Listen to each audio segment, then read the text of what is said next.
Good morning. Welcome to the 43rd Annual International MUFON Symposium. This morning, we're not going to waste any time, but we're going to get the ball rolling with T.L. Keller. So please let me welcome to the stage T.L. Keller. Appreciate it. Thank you. Where's everybody? Instead of 200 or so people, we should have thousands of people wanting to come to this symposium. Don't you all agree?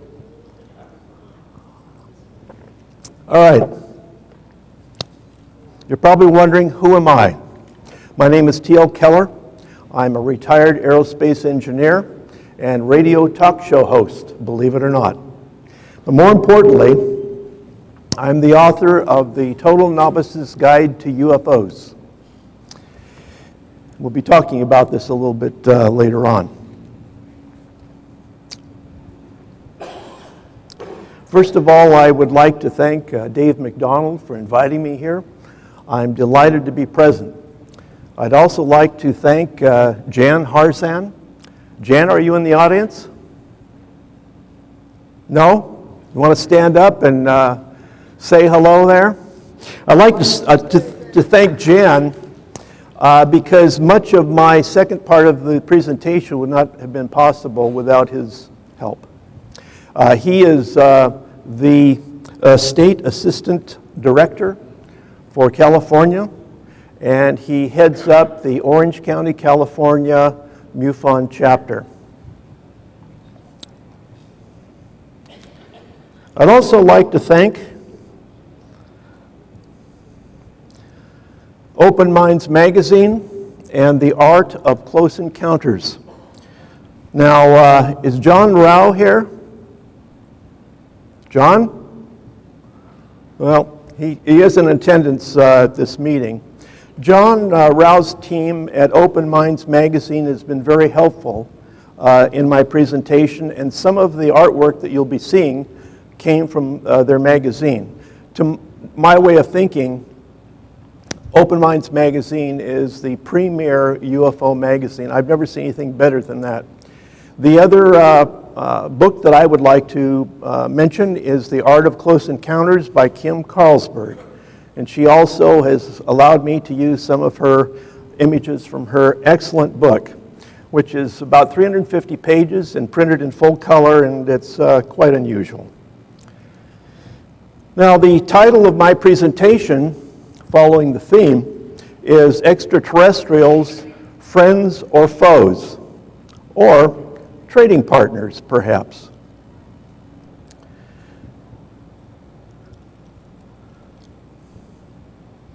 These are the topics that I'm going to be covering. And by the way, when I talk about extraterrestrials, I'm talking about a generic classification.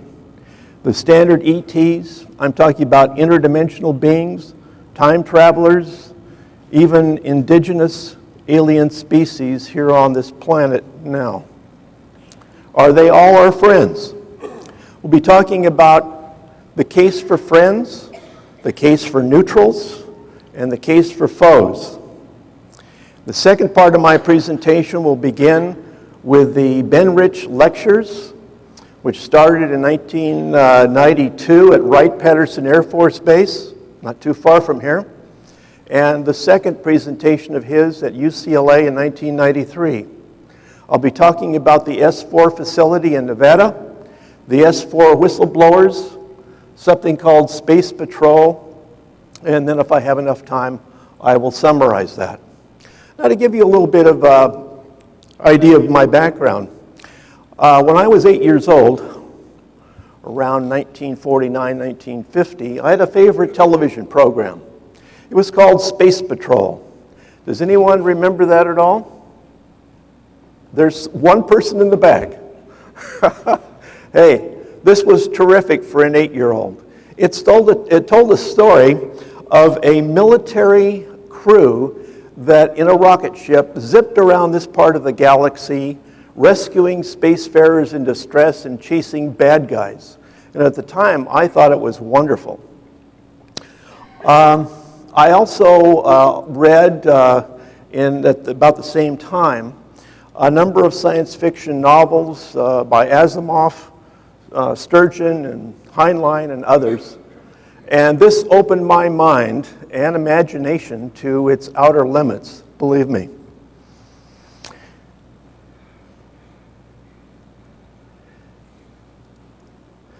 Now, I used to work for Mobil Oil Corporation in New York City at their world headquarters. And every once in a while during the lunch break, I would walk down to Times Square and people watch.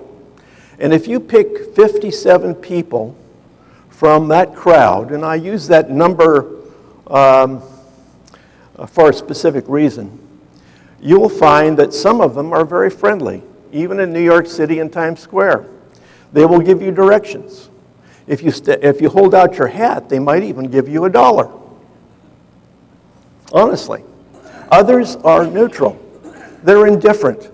If you say hello to them, they'll just walk right on by. And then at the other end of the spectrum, you have those who will pick your pocket, or worse. So, are they all our friends? The answer in the case of Times Square is no, they're not. Well, here's an assortment of extraterrestrial beings. This is from Kim Carlsberg's book, The Art of Close Encounters, and we asked our same question. Are they all our friends? I've tried to simplify this from my point of view. I use sort of a stop sign. Up in the upper right-hand corner here, the stop sign basically is green for smiley faces. I call that type A. Type B are those that are neutral. And type C are the frowny faces. I call that type C. You judge a friendly ET by how they behave. Who are they? What do they want? And from whose viewpoint are they being judged? Now let me just take a little bit of ET behavior that we've been experiencing over decades. For the type A's, I would say those that have tried to communicate with experiencers, and only communicate, say by telepathy or whatever, are the most friendly. There are those that have engaged in altruistic and a very loving and spiritual intent. The type B's are those I would consider personally that have overflown our nuclear storage sites and our nuclear energy facilities. They've abducted cattle and other livestock. They've abducted experiencers. And even in type B, at one extreme of that part of the spectrum, they've created a hybridization program and Earth colonies. Now, I know that this sounds pretty far out, but I would say the type C's are those who have quarantined this planet. They're the ones from wherever who may have simply said, don't go to this planet. They're too brutal. They're too violent. They haven't achieved the minimum level of spiritual development. So maybe we haven't seen them yet. And then there are those who, let's say world domination. And these are the most unfriendly.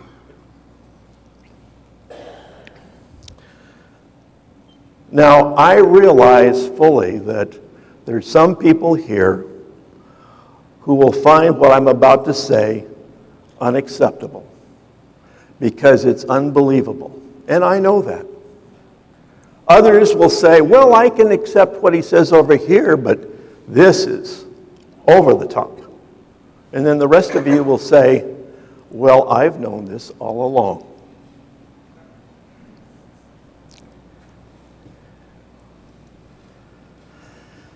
In my radio interviews, I interviewed a lady by the name of Kat King. She is from the Orange County, California MUFON chapter. These are her illustrations. She gave me permission to use them. At age 18, I believe it was, she and her family were in Big Bear, California. It's a mountain resort. She wandered into the woods, and she was confronted by these beings on the left, the classic sort of praying mantis. And after her fear subsided, she found out that this was a very loving and highly spiritual experience. There was nothing more than friendliness that she encountered. And she says that she was taken onto a craft, and she was taken into the command center. Then I had lunch with a Mr. X. I met him in Palm Springs, California, actually just March of this year. And he said at age 8, he was abducted by a bug and also some small grays. The drawing on the left is by Mr. X. He said it was an insectoid that was wearing a type of helmet that looked like the crown of Egypt, Upper Egypt, I should say. In the lower right-hand corner, this is Tutmosis III, and this was basically identical to what he saw, except it had a faceplate on the front. And on the back side, it had scales. Now, some of you will say, well, gee, that's not a very large sample size. Those are only 2 people. I accept that. Here's my radio interview with Barbara Lamb, also of the Orange County, California chapter. She is a marriage and family counselor and a hypnotherapist. She has done regressions on over 800 experiencers. So for this presentation, I asked her, Barbara, what are the most friendly beings that you have ever heard described? And she said, the radiant light beings. Nothing but love and spiritualism. That's all. So I said, well, at the opposite end of the spectrum, who are the most unfriendly that you've come across? And she said, some of the reptilians and reptoids. This probably isn't too much of a surprise. And then I said, well, what about all of the other beings? And she says, oh, those are the neutrals. They're in the neutral part of the spectrum. Dr. David Jacobs wrote a book called The Threat a number of years ago. And his conclusion, after all of the regressions that he had had, plus I believe some of the regressions that Bud Hopkins had had, his conclusion was they were out for world domination. Now, he presented last year at our chapter a presentation showing the hierarchy of authority aboard abduction craft. In his opinion, it's the insectoids that were at the top of the pecking order. He didn't know where the reptilians actually should be placed because he said there were so many different types of variants. So that's why it's in blue here with a question mark, and that's exactly how he represented it. And then he said, well, the next one down were the tall gray aliens, the small grays, the early stage hybrids, and on down, as you can see. Well, that's David Jacobs' opinion. And last year I had the opportunity to ask him. I said, David, you wrote this book, The Threat, years and years ago. Have you moderated your opinion in any way? And he said, not at all. It's even worse than I thought. Let's take a look at woo! That happens every time I give a talk. I don't know why. Let's take a look at these extraterrestrials, type A's. Who are they? Well, this is what Barbara Lamb calls the radiant light beings. She said sometimes they appear as stars and sometimes they're sort of ovals. Sometimes they're just orbs. Type B, in my opinion, would be the tall grays, the Nordics, and the reptilians, the type B reptilians. Incidentally, this drawing over on the left is a drawing that was made by Captain Bill Uhouse. We'll be talking about him a little bit later on. That particular being was known as J-Rod. The Type Cs, and like I say, this is not just my opinion, would be certain types of generic reptilians, reptoids, dracos, serpents, the quarantiners once again, and the world dominators. This is what I would consider to be the friend-foe spectrum. Over on the left, you have the benevolence, the Type As, the radiant lights. On the far right, you have the malevolence, the Type C reptilians, the quarantiners, if there's such a thing, and the world dominators. And in the middle, you have the tall grays, the ebens, the extraterrestrial biological entities, specifically in this case, J-Rod, and then to the right of that would be the Type B reptilians, insectoids, Nordics, hybrids, and what have you. Point being, there's an entire spectrum of the beings that have been visiting Earth for a very long time. Now let's take a look at Type Bs. Why are they here? Most of you probably saw the film Avatar. In that case, humans were depicted as the aggressor going to another planet so that they could mine unobtainium. In other words, a mineral which was not available on Earth. Isn't it possible that they might be coming here for that purpose?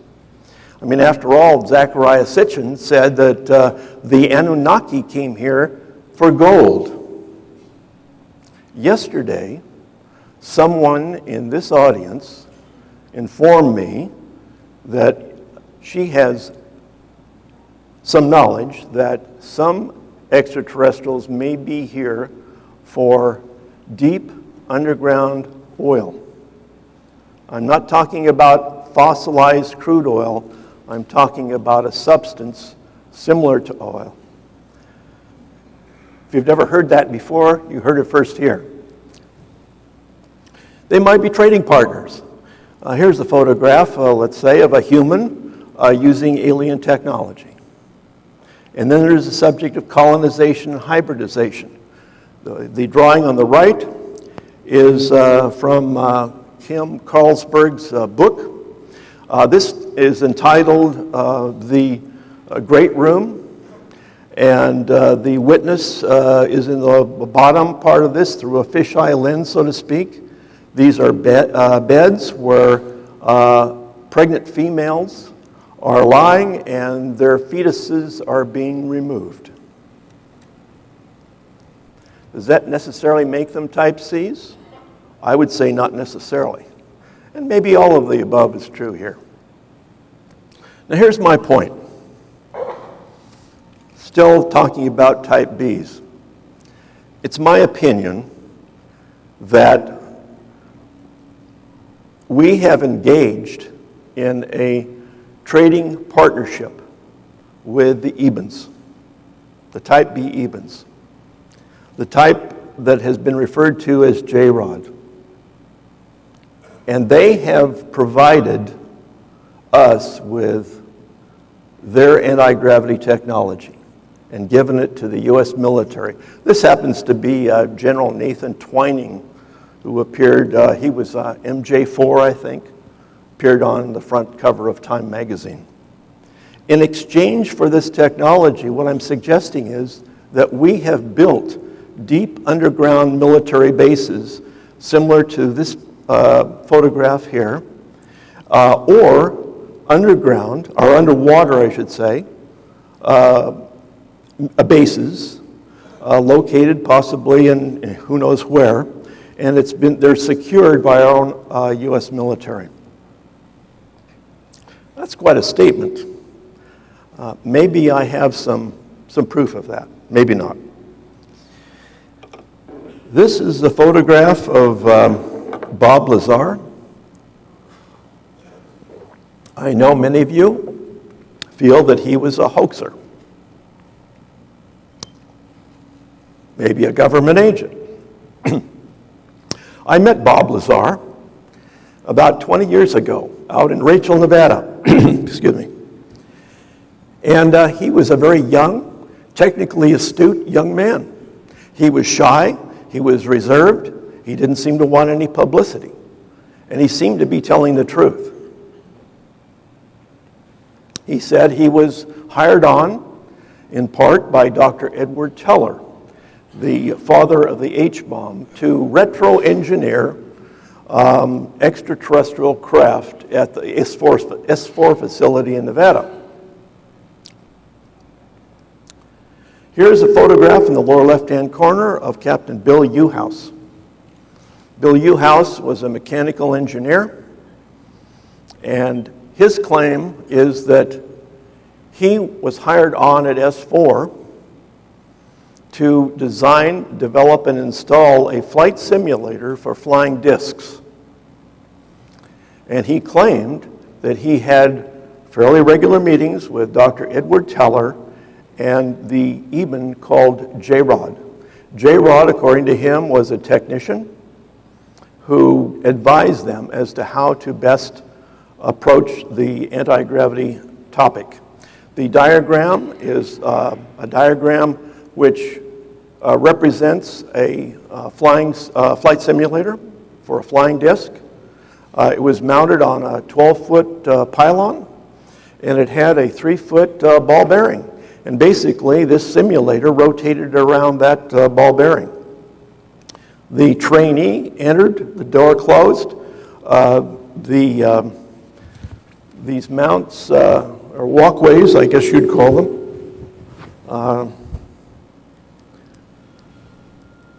I don't know if you can see that, but not very well. Well, there it is.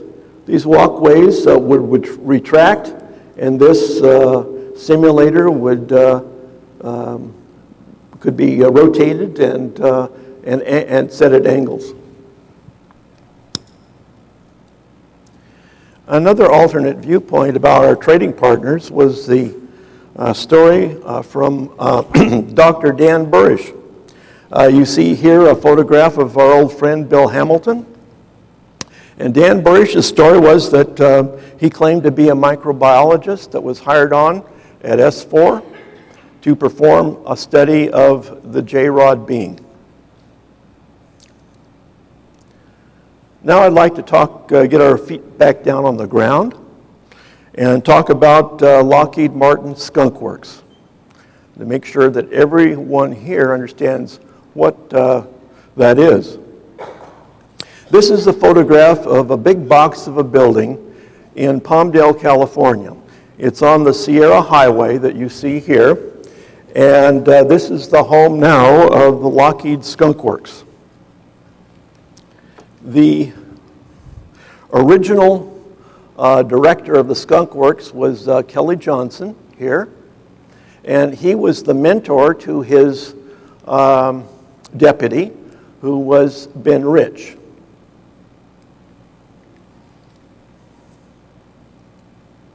Now, the Lockheed Martin Skunk Works have been the designers, developers, fabricators, and testers of any number of advanced aircraft. This is the U-2, for example. This is the SR-71. That's the Lockheed F-104 Starfighter. And this is the drawing of the Aurora, which Ben Rich mentioned in passing at one point. This is a photograph of Ben Rich. Last night, Nick Pope mentioned the F-117 Nighthawk and whether we would be able to have designed and built something like this if this were 200 years ago or so. Ben Rich wrote The Skunk Works. I'm going to talk about two lectures. In September 1992, he gave a lecture at the Wright-Patterson Air Force Base. And in March 1993, he gave also a lecture at UCLA.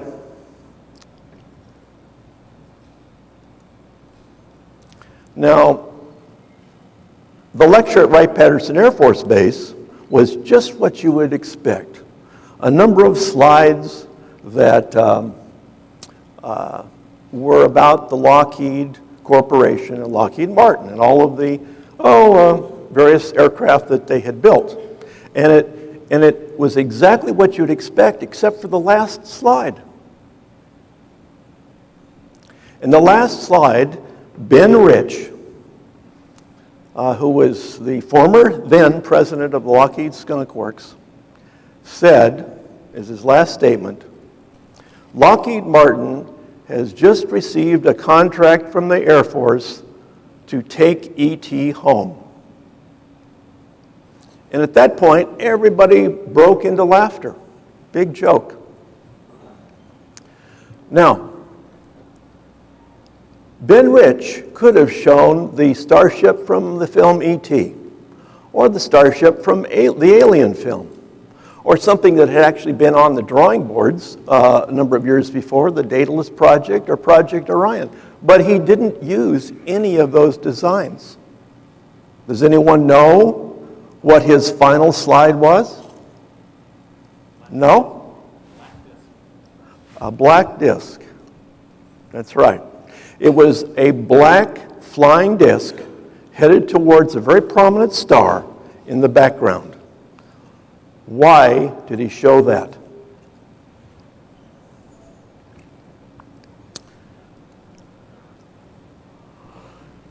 A few months later, in March 1993, he gave another lecture at UCLA. My friend Jan over here told me that, well, someone from Lockheed Martin was going to be giving a history of Lockheed Corporation and the Skunk Works. I said, great, who's speaking? Jan said, Ben Rich. And I said, who is he? I had no idea. Well, this is speculation, and I will point that out. But I believe that something happened in Ben Rich's life between September of '92 and March of 1993 because the lecture at UCLA was very, very different. Now, any of you can watch Ben Rich speak at the Wright-Patterson Air Force Base. Any of you. You can order this video from Wright-Patterson Air Force Base and view it. But the only thing you'll see is that black disc. Now we're going to talk about the UCLA lecture a few months later. He started off with the sort of standard illustrations of the Lockheed Corporation, just like he did at Wright-Patterson Air Force Base. And then he said, if you can imagine it, Lockheed Martin has done it. Well, you know, for an 8-year-old who had a big imagination, I was all over the universe at that point, if you can imagine. Just to make sure that everyone heard that, he repeated that twice again during his lecture. And then he said, how do we get to the stars? How do we get to the stars? And he answered his own question. He said, not by using rockets and chemical propellants. We'll never get there. He said, we have to have a totally new technology. He showed some more slides. And then he said, rather alarmingly, at least for me, Lockheed Martin now has a technology that would be the new technology to go to the stars.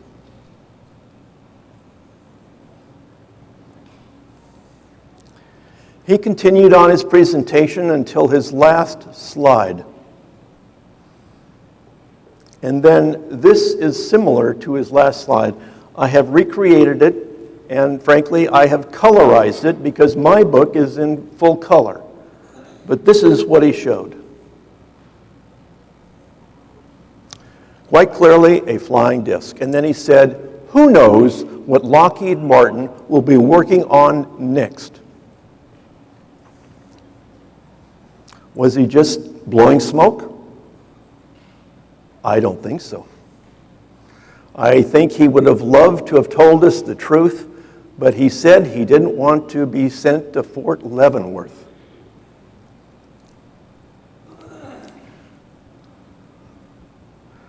Now, can you handle the truth? This recording that I have was Jim Goodall, a very close friend of Ben Rich. Jim Goodall is an aviation author, lecturer, and aircraft restorer. In fact, this is a photograph of him in the process of restoring an SR-71. And he claims to have talked to Ben Rich during his last days. Now, listen to what he says. And by the way, there's some narratives that will be spelled out. They go very fast. You'll have to read fast in order to get it. I didn't create this video. Dear friend of mine was named Ben R. Rich. He replaced Kelly Johnson at the Lockheed Skunk Works. And about 10 days before he died, I was speaking to Ben. But he told me, he said, Jim, we have things out in the desert that are 50 years beyond what you can comprehend. They have about 4,500 people at the Lockheed Skunk Works. What have they been doing for the last 20 some odd years?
Like I say, I did not create that. If you'll notice, during the last narrative, it said it sourced this information from an article that was in the May 2010 edition of the MUFON UFO Journal. Only part of what was said there came from that article. I know because I wrote it. Now, there's an important thing here that I would like to specifically point out. It was mentioned in the video, but let me just sort of repeat it so everyone gets this. At the end of the Ben Rich lecture, Jan Harzan and I stayed on until the end, until the last people finally left. And Jan followed Ben Rich to the side door, the exit door. And Jan asked Ben Rich, "How do UFOs work?" And Ben Rich said, "Well, tell me, how does ESP work?" And Jan thought about it for a few seconds, and he said, "Well, I suppose ESP works because everything in the universe is connected." And Ben Rich said, "That's how UFOs work." And he walked out the door. Jan, do you have anything else that you'd like to add to that?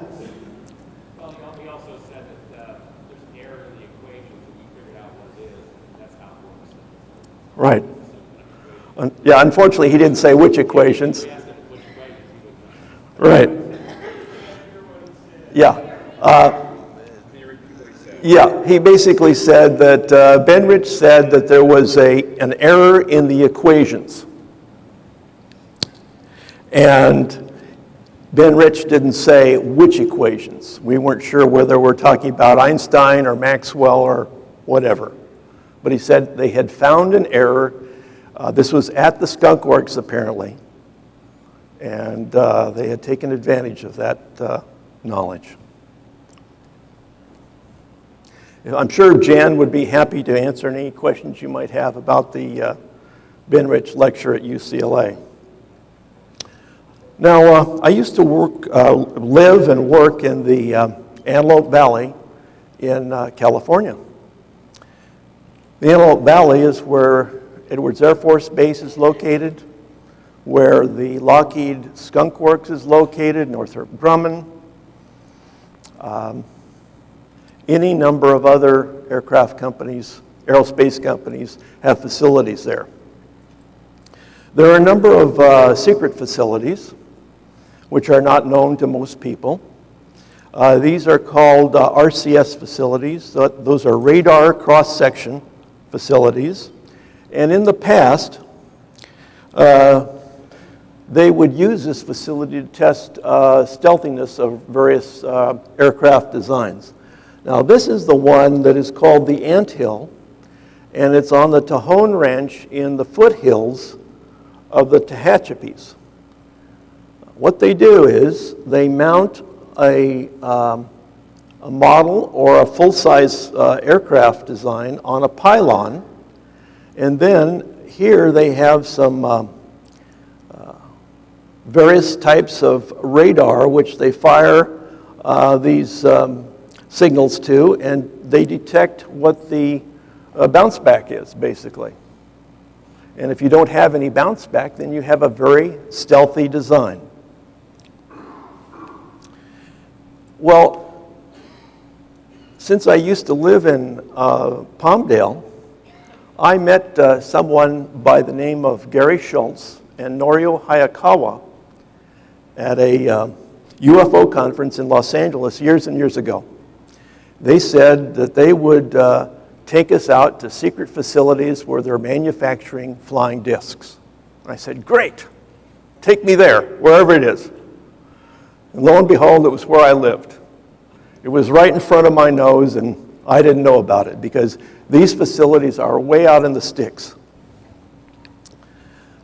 He took us there on one occasion, and we could get up to, somewhere about in here, and then we ran into the guard gate. But you can actually fly over this facility, and I've done so. And what you have is that you have these diamonds here. If you can see, there's one over here and one over here and one up here. And supposedly they're just concrete pads to support these pylons. But on the day that I happened to fly over the Tejon RCS facility, I believe it was this one, was actually opened up. It was like a ICBM blast door on the top. It was fully open, and you could, in principle, see down inside, which was obviously dark, but the point being is, that one had a retractable door. Now, one night, Gary Schultz, and that is he on the right with the tie, saw this taking place at the Northrop Grumman facility at the Tejon Ranch. A flying disc was being launched from that particular site where the doors were open. Believe it or not, that's what he saw. And I had absolutely no reason to disbelieve him. Now this is a photograph of what I call the night lights near Area 51. The night lights didn't come from Groom Lake, they came from Papoose Lake. It's about 12 miles south of Groom Lake. As I mentioned, I met Bob Lazar about 20 years ago. This is he in the white shirt. And he told me that if I went out to the fence that surrounds Area 51 on a Wednesday night, beginning at about 8 o'clock, that there was a fair chance of seeing this kind of demonstration. Bright reddish-orange lights that do not fly in a normal flight path. It's a jagged flight path, irregular. I've been out to Area 51 to see these numerous times. I've actually lost count. But I have seen this very same thing myself. And they go up, they go down, they go left, they go right, and they appear to be in unpredictable behavior.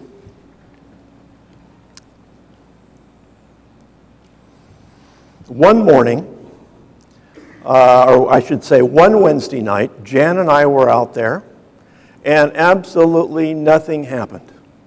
I had my camper out there, and we were night watching, and nothing appeared to be unusual whatsoever, except a certain security guard that came up from behind us and asked what we were doing. Jan said, "Well, we're stargazing," and then he walked on. The next morning, he and I were looking south towards Las Vegas. And at about 45 degrees up, suddenly, and this is in broad daylight, by the way, 6 in the morning, broad daylight, a very bright object appeared at about 40 degrees up. It looks sort of like those star shells that were shooting off last night, if anyone saw them.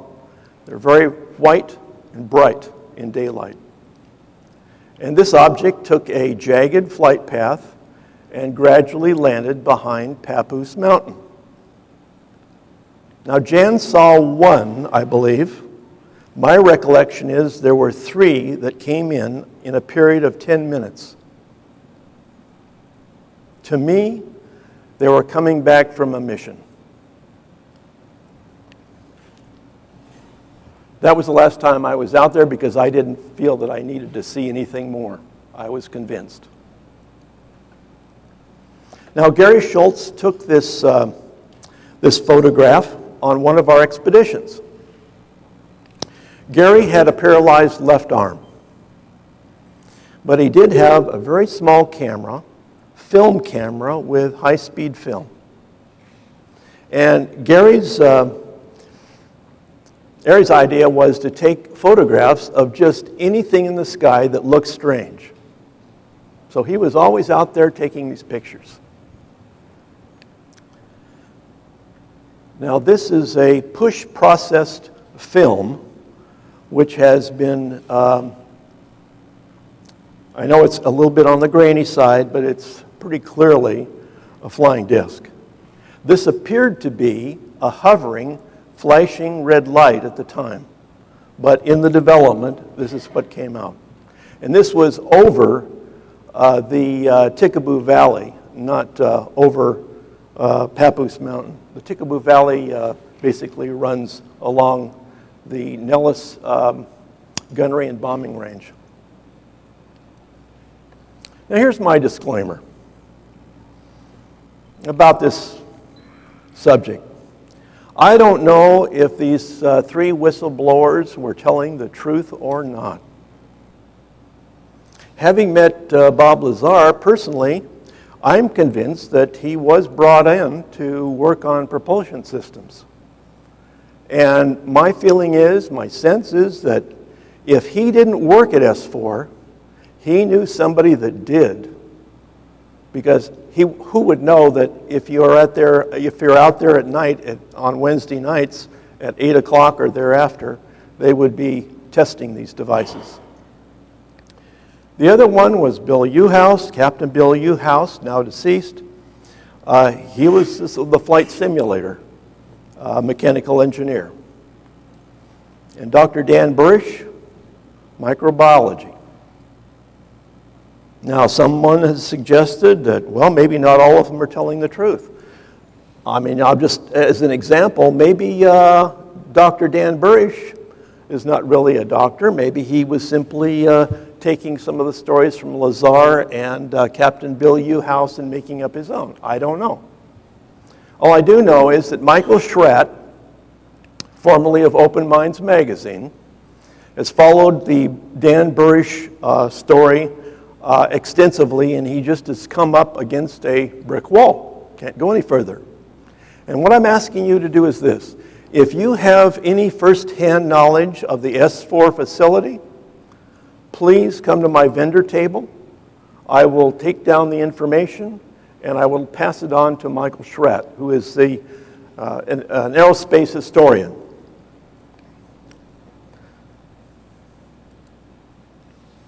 Now let's talk about S4 itself. This is a photograph of Michael Schratt. He was the artist who created these Nix drawings. These were shown 2 years ago at the International UFO Congress. And based upon Dan Burish's representation. This is what it looked like from the heliport. You had to walk between the two blue lines. There were 9 hangars buried back under the mountain, as you can see. It's heavily guarded, according to Dan Burish. This was the entry area. There was a very long hallway, as you can see. On the left, we're told that there was an avionics facility, avionics lab, and a propulsion lab. In other parts of the facility, there's also a weapons lab as well. According to what Michael told me, you walk down this hallway and enter on one of the doors on the left, and you come out onto a catwalk. In the first hangar was what Dan Burish called the sport model. Where have we heard that before? Well, this is exactly what Bob Lazar called it 20 years ago.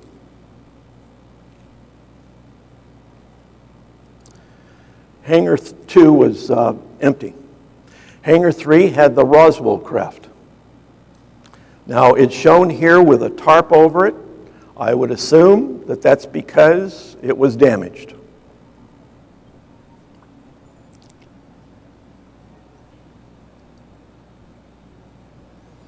This is an artist illustration by Jim Nichols of the Roswell crash. Hangar 4, this was the Orion craft. Have any of you seen an illustration of this before? No?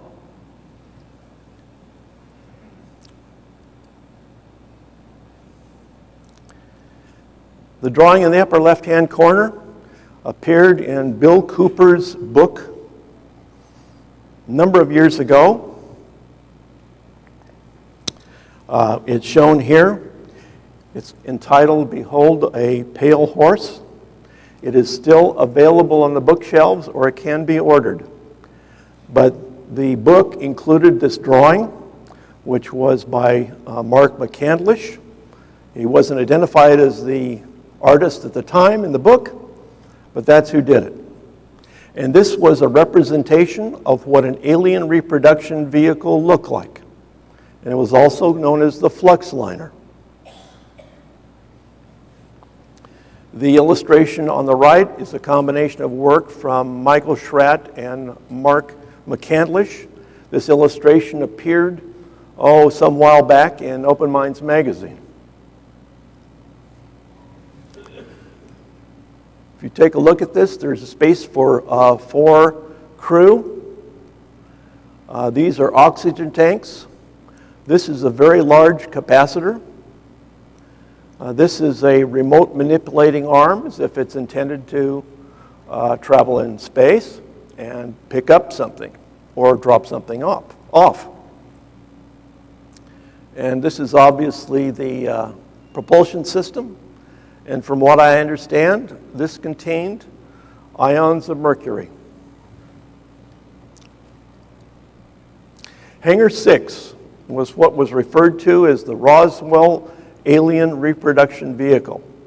The claim was that Lockheed Martin used the F-22 Raptor, which is a air superiority fighter, for those who may not know. And according to the story, they removed the vertical stabilizers, took out the jet engines, replaced it with a reproduced propulsion system, and that is what this appeared to be.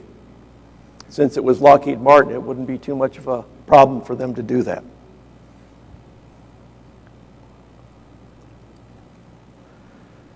Hangar 7 was said to be the Kingman craft. The Kingman craft was supposedly damaged, and that's why it has a tarp over it, presumably. This is a artist's illustration of what some claim that the Kingman crash looked like.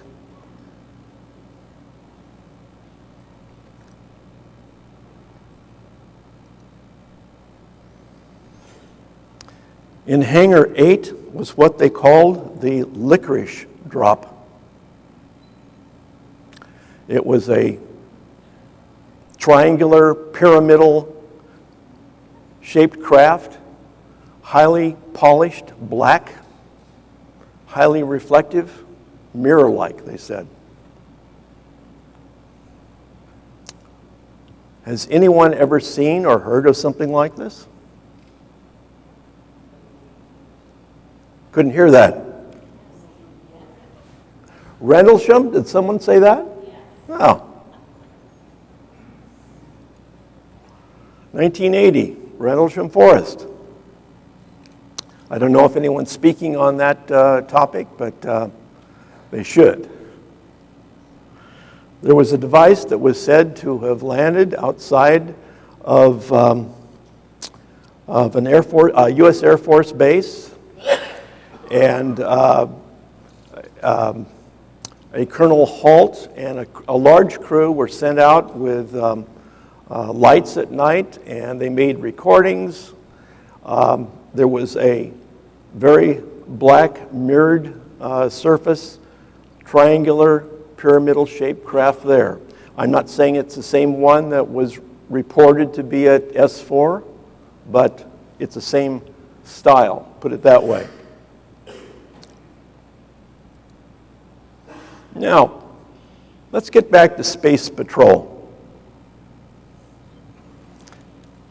Again, when I was 8 years old, this was one of my favorite programs. 1949, 1950. This is Commander Buzz Corey, and this is Cadet Happy. I'm sorry no one remembers that. I guess maybe I'm one of the oldest in this audience. But anyway, as I said, they were a military group, and they chased bad guys and rescued other people. Now what happened, this was in 1950. Now this is an illustration from the film Forbidden Planet, which came out around 1955. And as I said, in Space Patrol they had rocket ships. But in 1955 they had space cruisers, disc-shaped space cruiser. Let me ask you, what happened between, say, 1950 and 1955 that would have changed from rocket ships to flying discs? Anyone like to guess? No guessers? Hey, I'm glad you're awake. Thank you for being here. Sure. In 1952, it was a small fleet of flying discs that circled Washington, D.C. 1952. It created a great stir at the Pentagon, and President Truman was not very happy about that.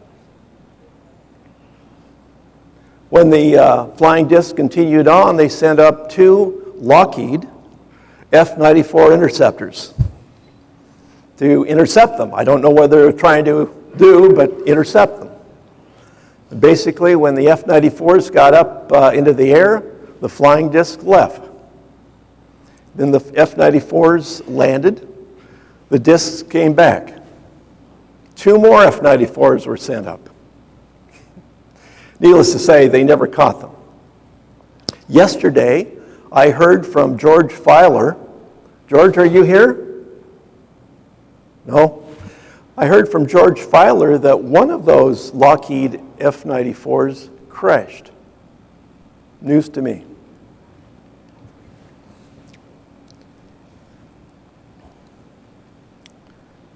All right, let's bring Space Patrol up to date, if we may. This is the emblem of the Naval Space Command. This comes right from the Navy. Look it up. That's what they call themselves, the Naval Space Command. And of course, the Air Force doesn't want to be outdone, so there's an Air Force Space Command. Now, take a look at this. You see this emblem here? It's sort of triangular shaped, and anyone ever see anything like that? Star Trek? Are you kidding me? Oh, come on. Star Trek. Star Trek. Is there a subliminal message in this emblem from the Air Force Space Command? Is that possible? Symbols are important. If you like that, look at this. Over here on the left, we have, obviously, a star field. Around it, we have these olive leaves, symbol of peace. I would say that would be the peaceful exploration of space. Well, if you take that and add the Star Trek emblem, this is what you come up with. And there are 4 little letters down here, CNSA, the Chinese National Space Administration.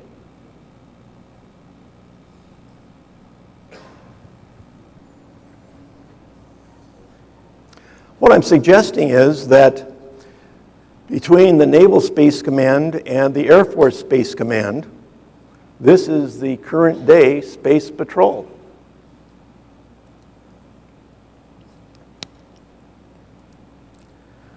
Now, in military parlance, when you have 2 or more military services working together as a team, the typical way of naming that team starts with the word joint. So if you ever hear the term JSPACOM, standing for what I would assume to be Joint Space Command, this would be what they're talking about. Now, once again, can you handle the truth?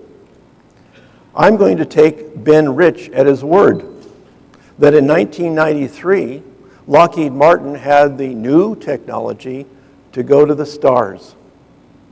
And I can speak as an former aerospace engineer that if engineers are given the time and the money, they can take a device, reproduce it using our own materials, and then when they have it, they will perfect it until it works perfectly. And they'll keep improving and improving on it. And I can see no reason why this hasn't already happened. And I'm suggesting we have now a small fleet of starships that are being operated by the Joint Space Command. Now, if you have these devices, let's say you want to build a base on the moon, right? Wouldn't you build a base on the moon if you had interstellar capability? Sure, that'd be the first thing I would do, build a base on the moon.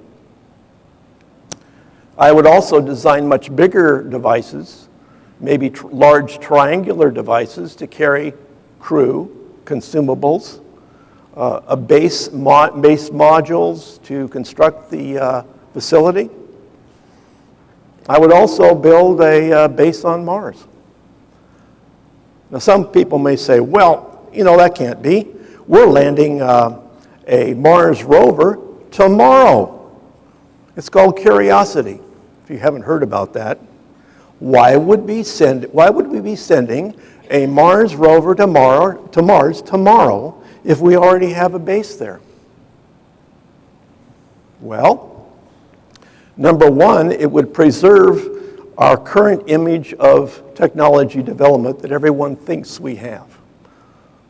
In other words, the space station, the Mars rovers, the former space shuttle, and what have you. We also preserve the secret. And thirdly, we keep a lot of scientists and engineers like myself employed. What I'm suggesting is we already have a base on the moon, a base on the Mars, and according to what Ben Rich said, we have the capability to go to the stars, and I believe we've already done it.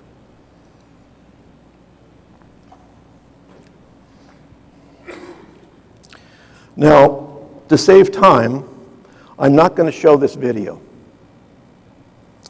This was a video that is on the internet at this address.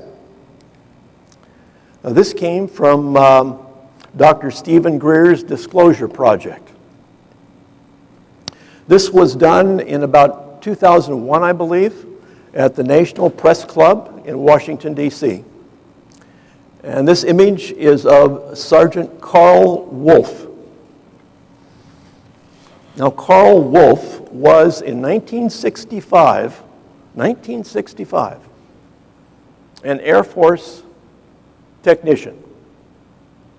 He was an equipment repair technician. And if you'll go to that website, you will hear exactly what he said. In summary, he said, I was on loan from the Air Force to NASA for their Lunar Orbiter program. And he said, I was brought in, he said he had a secret crypto clearance. Now that's going about as high as you can go, by the way. Much higher than my secret clearance, which was just a tad over dog catcher. So that's why I never saw anything like this. He had a crypto clearance.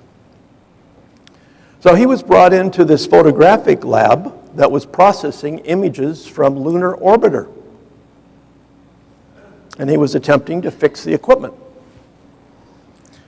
And while he was working, another airman on loan to NASA told him that they had received photographic images of structures on the far side of the moon.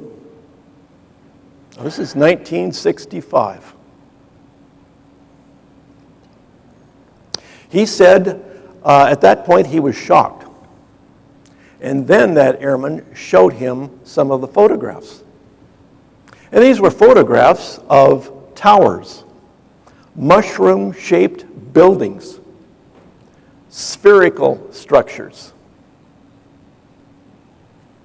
And at that point, Sergeant Carl Wolf became fearful because he realized he was being shown sensitive, compartmentalized information, which he shouldn't see. After he recovered from his shock and his fear, he went home that night, and he was expecting to see some big announcement on national television, the news. He didn't see it that night, nor on any other night. But that's his story. Now, I don't know, of course, who built those structures. Somebody did. Let me just sort of summarize what I've explained here.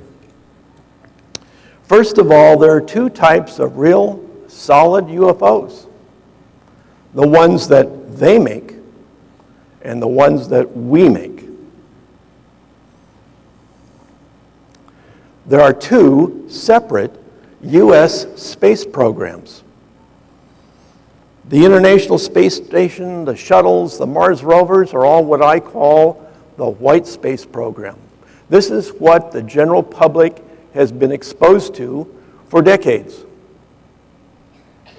And like I say, this is the one that employs the scientists at NASA, the engineers at Northrop Grumman, wherever. But those engineers may think they're working on the cutting edge of aerospace technology, but they're not. And this happens to be, I will add that this part is what I presented to the American Institute of Aeronautics and Astronautics last year.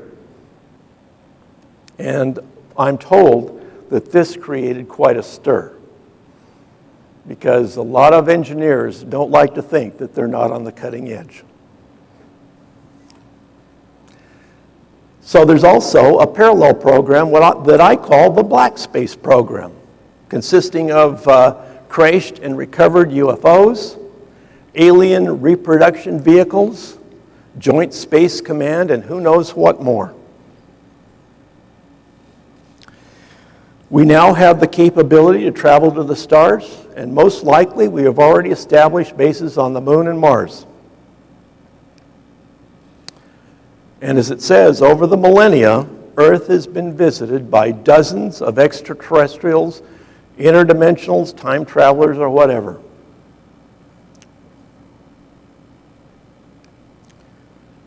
A few of these are benevolent, and a few of them are malevolent. And the rest, in my opinion, and in the opinion of Barbara Lamb, they're neutral. Some neutrals may be attempting to avoid a future Earth catastrophe. Now, one thing I might add, that one of the stories that came out of the Rendlesham Forest story was that these were time travelers from the future, believe it or not. This is one of the stories. This came from an AFOSI interview. Actually, I think it was some kind of therapy session, regression. But these individuals were said to come from the future to harvest human chromosomes so that they could take those chromosomes into the future and change the course of human evolution. You might, if you'd like to know more about that part of the story, it's right in the book. And then lastly, other neutrals, for example, the Eben, are our trading partners.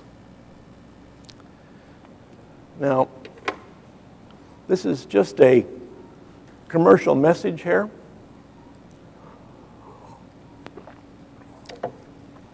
As I said, this is the Total Novice's Guide to UFOs. When I was at the International UFO Congress, there was a gentleman that came up to my table, and I said, "Have you seen the Total Novice's Guide?" He said, "Oh, I wouldn't be interested in that. I've been studying UFOs for years." he ended up buying the book. And by the way, aren't we all novices? It's just that some of us are less of a novice than others. But no one has all of the answers. Right. Thank you. I have a special offer. I have a few of these to sell. And if you buy this today or tomorrow, you can keep it for 30 days. If you think it's not good value for money, if you think it's not worth it, send it back to me and I will give your money back. And by the way, if you don't want to order it from a small company, order it from Open Minds magazine, and they will offer you the same courtesy in return. Send it back and you'll get your money back. That's the end of my commercial. Are there any questions in the last 6 minutes that we have here?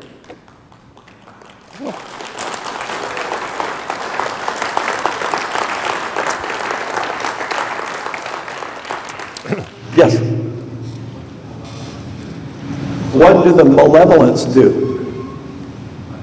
Well, in my opinion, the malevolents are here possibly to take over the world. I'm not talking about War of the Worlds like Nick Pope described last night, but I'm talking about a slow takeover. You see, if their objective is to take over world domination, the easiest way would be to breed with us in a hybridization program. And gradually, over the years, you'll have a lot of hybrids. And you'll also have a lot of experiencers who may have some kind of post-regression directive. And if you've done this all over the world, as I suspect they may, this could be their agenda. Could be. Anybody else? If you can make it up to the mic, that would be perfect. I know that you're in the middle of the row. If you hear the question, if you could just repeat it, Mr. Keller, that would be phenomenal. If they want chromosomes, why do they not just take a cheek swab? Well, why don't they just take a mouth swab, correct? Instead of, the question was, if these time travelers are here to harvest chromosomes, why don't they take a mouth swab? I'm not a time traveler. I would say how they would harvest chromosomes, it would be up to them. I don't know. I don't honestly know much about biology. I wish I did. I would think that there are many ways of obtaining human chromosomes, if that's in fact true. Anybody else? Tell us more about J-Rod. Well, J-Rod was said to be a technician that was given to us. He was housed at S4. He was an Eben.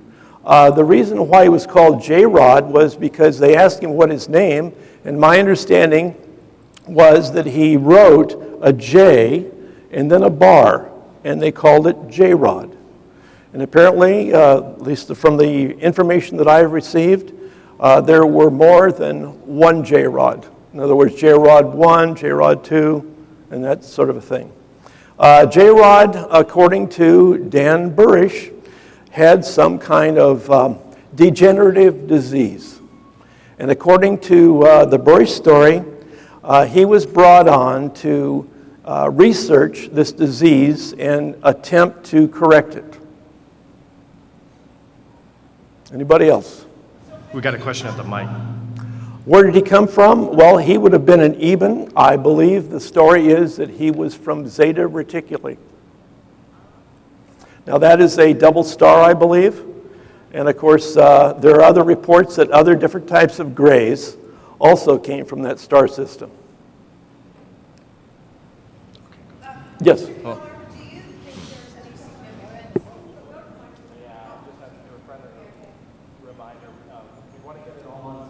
So if you have a question, we only have a couple minutes left on this presentation, so I'm going to get as many questions in as I can. But if you can, just keep in mind, we do ask you to come up to the mic so we can all hear your question and also get it on tape. Yes, some of us want to express our appreciation that you titled your book as you did instead of The Idiot's Guide to UFOs. But my question for you is, in your research, did you encounter any speculation as to what caused these UFOs to crash, such as the Roswell or some of the others? Well, there are a couple of stories that I have heard about that. I can only repeat what I've heard. Supposedly, one story was that there was a very high-powered radar station basically situated at the four corners of our states, the Four Corners location, and this radar was said to have interfered with their navigation.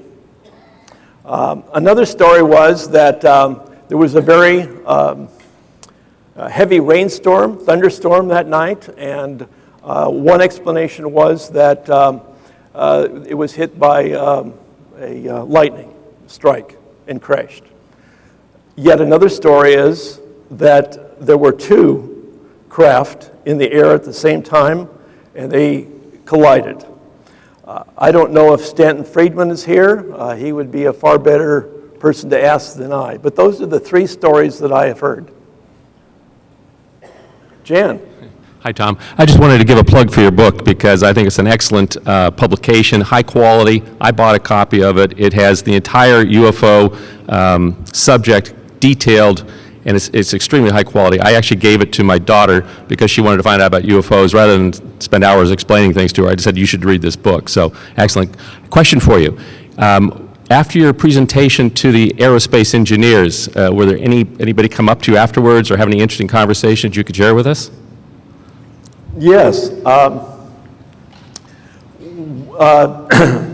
One never knows who might be out there, of course. These were scientists and engineers directly from the aerospace industry. One of them came up to me after my presentation and talked about a large a triangle craft that he had seen personally. And basically, he accepted what I had said. It was interesting also, someone else was there. I think my time is up, isn't it? Okay, there was a gentleman there, a middle-aged gentleman, balding, a little bit maybe younger than I. He sat in the front row of my presentation. He said absolutely nothing. He didn't smile, he didn't frown, he didn't have any body movements per se. And after the presentation, he was just walking across the foyer of the hotel, and I said, say, how did you like my presentation? And he said, oh, I thought that was okay. And then he walked up to me within my personal space. He whispered in my ear and said, I am from the Skunk Works. And he wasn't joking. He was from the Skunk Works. He was the principal speaker of the entire weekend, and he was the program manager on the new F-35, the version that takes off short takeoff and vertical landing, believe it or not. For why he whispered in my ear, I don't know, but I thought it was an amusing story. All right, thank you very much.